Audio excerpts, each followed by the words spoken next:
Hi folks, this is Jay. Hope you're okay today. I want to look at the problem of suffering and look at it from various angles and then end on the Christian position. Let's take Hinduism. Suffering, according to Hinduism, is because of karma. You do bad things, you get bad karma. You do good things, you get good karma.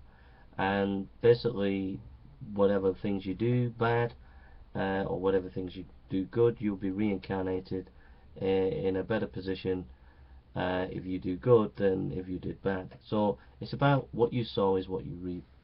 The problem with that is it's more complex than that, because there are people who have not done anything wrong in certain circumstances and yet they end up getting killed, like on a plane crash or something like that. So the karma idea doesn't take into consideration the complexity of suffering.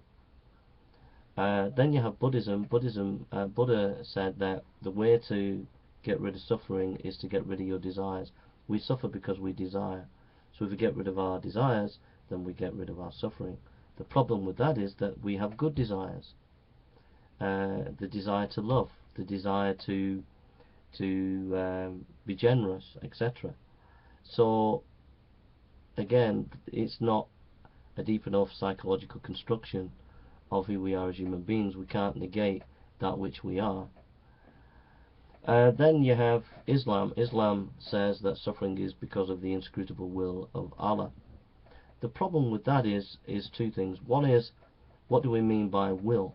Are you saying that God actually forced rape upon a child if a child's been raped? So because there is no clear nuanced understanding of what it is for God's will, there's a danger that God is implied in the actual act of suffering to an individual, like for example a baby being raped or killed or something like that. The other problem is there's no room for thinking in it. It's God's will and that's it, and you just have to accept it. And so I'll come back to Islam later on in this video. The fourth issue is atheism. Dawkins has been on record as stating that DNA doesn't care what we are, evolution doesn't care what we are. We're just here with a speck of dust, we live, we die, and that's it. So in the scheme of the atheist perspective, there is no meaning, there is no purpose, just blind indifference, and that's it. That is not an explanation of suffering. And it's also dishonest for the atheist to come and attack the Christian position and say, how could God allow evil, when you can't use those categories within your own worldview, because you have no objective understanding what evil is or suffering, and you've negated it away with this idea that there is only blind indifference. So it's disingenuous of you to take the Christian worldview and to try to use it against the Christian position. So finally, the Christian position about suffering. Well, first of all, God is in charge and God has a plan, but it clearly states that he has allowed suffering. Okay, he's allowed it because of free will. And so in freedom, if God wants a universe where people are responsible and loving each other, they have to be free. He made us free, and then we have taken that responsibility and messed up. But it's more nuanced than the Islamic view, which is God has willed it. Yes, in the Christian position, God has willed it, but there is nuance about what we mean by will. Will we mean in the sense that he has a plan, but he permits it, and there's a difference there. So God permits evil. He permits suffering. There's not that direct causal link as in Islam. So there is a subtle difference there. The second thing is, in terms of Islam and Christianity, is in Christianity there are multiple texts where the psalmist, even the Son of God, asks why. And so you're allowed to ask questions within Christianity. Job is debating and discussing with God why. In Islam, it's God says, that's it. in Christianity, you're allowed to think and grapple with these questions. And I would say that within the Bible, Old Testament and New, there is a rich tapestry of various texts that tackle suffering from a multiple perspective.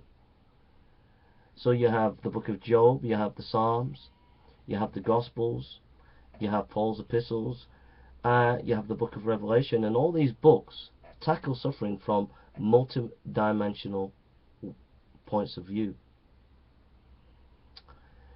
The other thing as well, the Bible takes suffering more seriously than we do, and also the skeptics. That is to say, it shows suffering in its raw reality. You see in Job the raw reality of suffering. You see in the Son of God at the Garden of Gethsemane, where he prays with sweat to blood. You see him on the cross where he says, my God, my God. Here we see suffering in its raw reality. So philosophical answering to the problem of evil is not enough. For God, He shows Himself suffering. He shows how He has come and dealt with it in action. And in the end, God is dealing with suffering in action, because He came and died on a cross, and He's renewing this world and ending suffering with His suffering. In other words, God did not deal with the problem of suffering with a philosophical answer, because that would have been cheap. If I answer your question about the problem of suffering with a philosophical question, that in no way deals with the pain that people have felt and are feeling now. We can't get away from the fact that there is pain and people are feeling it, and a smart philosophical answer doesn't deal with it. What God does, He doesn't give us a smart philosophical answer. He gives us a deep, abiding action. And the deep, abiding action is that He comes and suffers and dies in order to deal with suffering and to end suffering. That is more profound than Western philosophical debates and discussion.